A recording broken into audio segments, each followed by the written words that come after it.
মৃত ব্যক্তির জন্য শত শত হাজার হাজার মানুষকে দাওয়াত দিয়ে খাওয়ানোর যে রসম প্রচলিত আছে আমাদের সমাজে, এটা কি ইসলাম সম্মত? দেখুন, এই প্রশ্ন উত্তর আমরা সব এলাকাতে গেলে দিতে হয় এবং সব এলাকাতে কম বেশ চালু আছে।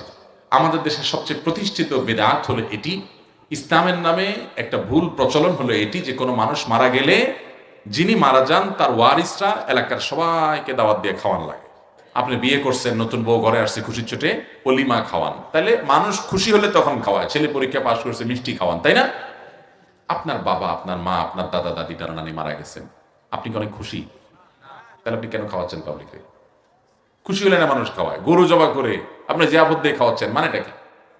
ভাইরা আমার, আমাদের নবী করিম সাল্লাল্লাহু আলাইহি সাল্লাম দুনিয়া থেকে ওয়াফাতের পর, দুনিয়া থেকে যাওয়ার পর সাহাবীরা মদিনায় কয় হাজার মানুষ খাওয়াইছিল? প্রশ্ন আমরা বুঝেন নাই?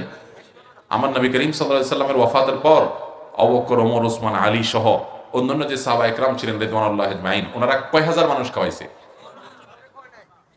কোন জাল হাদিস থেকেও খুঁজে পাবেন না যে সাহাবীরা কোনো খাবারের ব্যবস্থা।